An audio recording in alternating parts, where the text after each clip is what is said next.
Hi, Hollywood Lifers. It's Bonnie. And Chloe. And welcome to our Bonnie versus Chloe daily debate. And today we're debating, were Kim and Kris really in love when they filmed the second episode of Kourtney and Kim Take New York, which aired last night? And I think they were. Everything in that episode looked true to real life to me, Chloe. Okay, well listen, Bonnie, I will say one thing that you were right about. Kris was in it for love.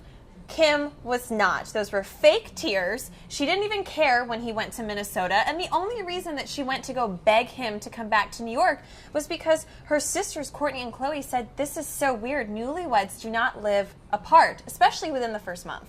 Well, I don't think that she only went because her sisters told her to. I think she went because she was upset and she didn't understand why he left. And I mean, that was really confusing. But what really came across to me was how he was so genuinely, I think, overwhelmed by the living situation, that they were living with her sisters and with Mason, and that clearly there were camera crews all around. Like, the guy needed a break. I think he couldn't even think straight anymore. So he fled. I mean, he really fled back to Minnesota to try and get his head clear and to figure out what he needed to do to save his marriage or make his marriage work. Well, look, Bonnie, I definitely think that he needed to clear his head. He needed to focus on the NBA season. He is working and he has to make a living. But at the same time, this episode really showed me, and I've been following the show for a few years now, is that Kim is selfish. She only cares about herself, her schedule, and she wants the world to revolve around her, and when it doesn't, she pitches a fit. I think that she was just a total child, and I am totally Team Kris. He was totally blindsided and duped by Okay, her. well, I think you are being a little hard on Kim. I mean, listen, you have to also think of their situation. This woman has been a reality star for a long time. Her family's in the reality business. She married this guy, and I think that she felt that he knew the drill. He signed on to be in the show. He was paid to be in the show.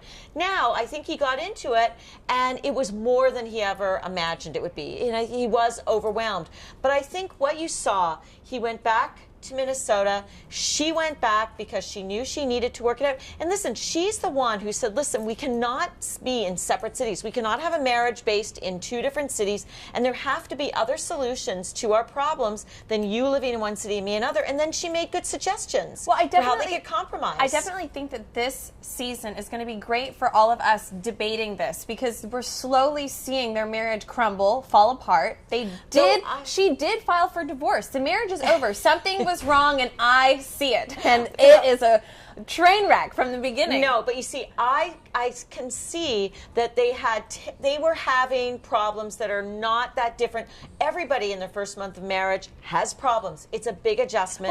But the big problem had to occur after, like, let's say this was the first 30 days.